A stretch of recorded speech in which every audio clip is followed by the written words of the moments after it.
Ils sont déterminés. S'il y a une répression brutale, alors la résistance sera encore plus grande. Remplis d'espoir. Nous devons vivre dans un pays libre et ne pas avoir peur de quoi que ce soit. Et transformés.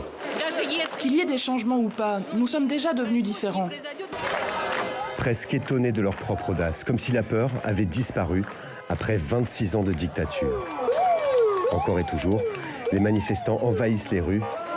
Ici, devant une prison, ils demandent la liberté pour les prisonniers politiques, jusque tard dans la nuit. Depuis la Lituanie, où elle est en exil, la chef de l'opposition attaque. Toutes ces injustices flagrantes et cet arbitraire nous montrent comment fonctionne ce système pourri, dans lequel une personne contrôle tout.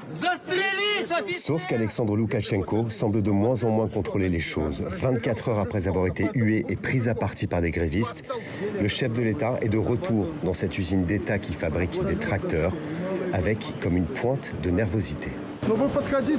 Venez ici, sinon vous direz que le président ne vous a pas parlé.